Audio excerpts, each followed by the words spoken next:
Hello, my name is Dr.Srikanth V. I am a practicing plastic and cosmetic surgeon. I practice at Manipal Hospital and at Clinique, Belle at Bangalore. How is hair transplant surgery done? Hair transplant is a surgery that is done in the operation theatre.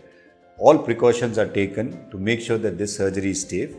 There is a pre-operative workup, there is prepping before surgery, and the surgery is done in the operation theatre. The pre-operative workup will include some blood tests, chest x-rays, ECGs, and depending on your health condition, if you are a diabetic or a hypertensive or any other illness, we may need to take an opinion from a physician to see if you are fit for surgery.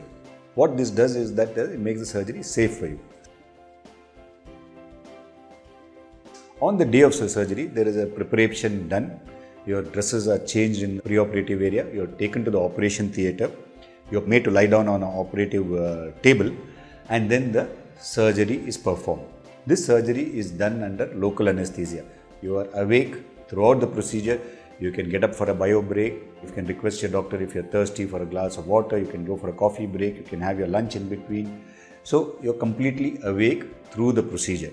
The procedure will last the most parts of a day depending on the quantity of hair that needs to be put. At the end of this procedure, you will be given a dressing. The dressing will be on your head, and you will be given a sterile OT cap to wear, and you will leave the premises of the hospital. When you go home, there is certain post-operative care that is given to you, which you will have to follow diligently so that the transplanted hair is taken care of well. So once you follow this, few restrictions will be there for 48 hours or so, after which you are free to do everything.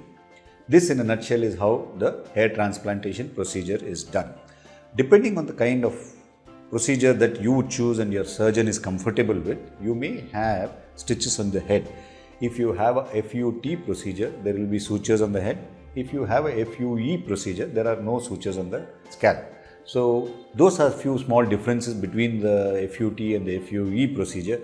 But however, the pre-op, intra-op and post-operative rest of the things will be the same.